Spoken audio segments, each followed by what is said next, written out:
Assalamualaikum warahmatullahi wabarakatuh. Allahumma sholli ala sayyidina Muhammad wa ala ali sayyidina Muhammad. Yuk kita lanjutkan kembali sebuah kisah tentang Nabi besar Muhammad SAW dengan dakwah beliau dan di masa kehidupan beliau dalam sebuah bacaan yang berjudul Muhammad the Man of Allah, Muhammad hamba Allah.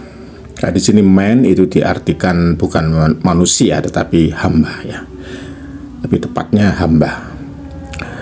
Semoga kita semua mendapatkan syafaat beliau di akhir zaman dengan izin Allah Subhanahu wa taala. Mari kita mulai. Sekarang kita ada di kalimat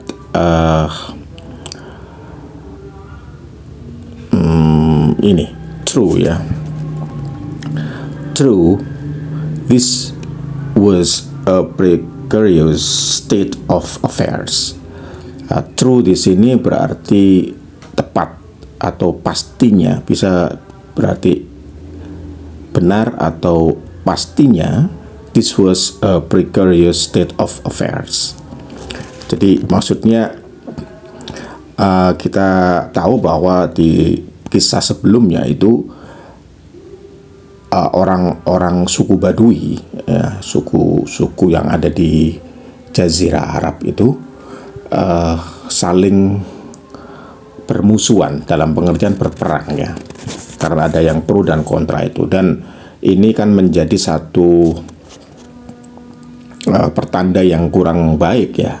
Oleh karena itu di sini disebut true, pastinya, dan setelah itu menjadi sebagian besar di sini disebutkan many of the Bedouin. Jadi banyak orang-orang Badui itu kembali menjadi Muslim atau menjadi orang Islam. Ya, kemudian disebutkan di sini true, this was a precarious state of affairs. Pastinya ini adalah satu keadaan yang penuh kehati-hatian gitu ya, maksudnya. Many of the Bedouin, banyak orang-orang Badui, as Muhammad well knew, yang Nabi itu benar-benar tahu itu, during clung in secret to the old paganism. Jadi ini cerita bahwa keadaan yang bermusuhan dan juga keadaan dari orang-orang Badui itu, dan Nabi Muhammad itu tahu kalau orang-orang ini, sebagian orang Badui ya, itu memeluk kembali secara diam-diam, kelang in secret. Kelang itu artinya memeluk ya, atau kembali lagi secara diam-diam. Kelang in secret itu dari kata kling, klang, kling, klang, itu memeluk kembali secara diam-diam pada agama mereka itu yang disebut dengan agama paganisme itu ya, jadi menyembah berhala.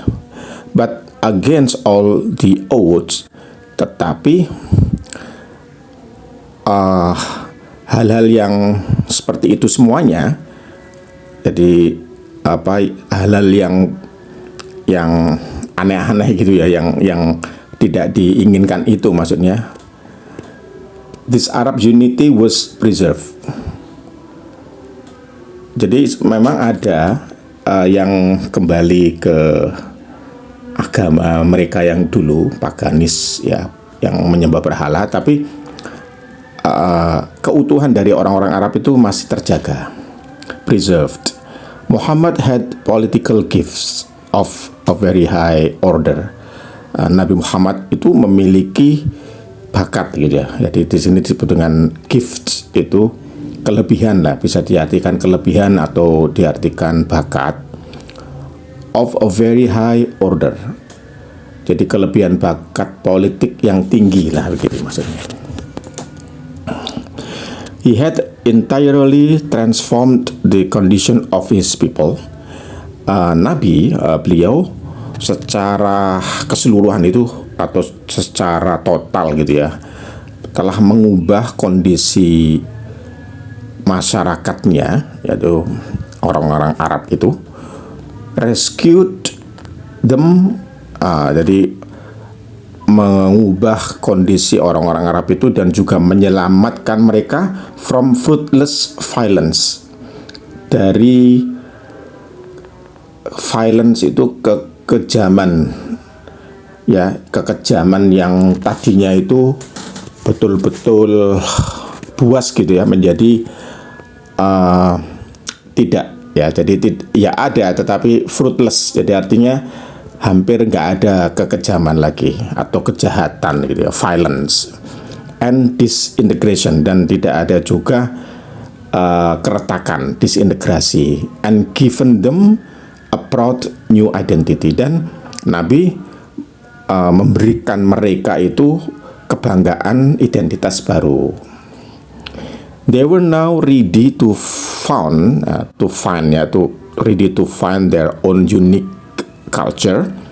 Mereka ini orang-orang Arab itu sekarang mulai siap untuk menemukan unique culture, menemukan budaya unik mereka sendiri, and Muhammad's teaching had unlocked, dan ajaran-ajaran Nabi Muhammad telah membuka such reserves of power, semacam kekuatan yang ada, ya.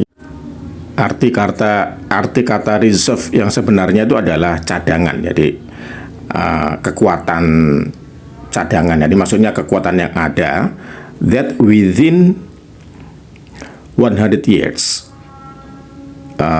dalam 100 tahun, the Arabs empire stretched from Gibraltar to the Himalayas.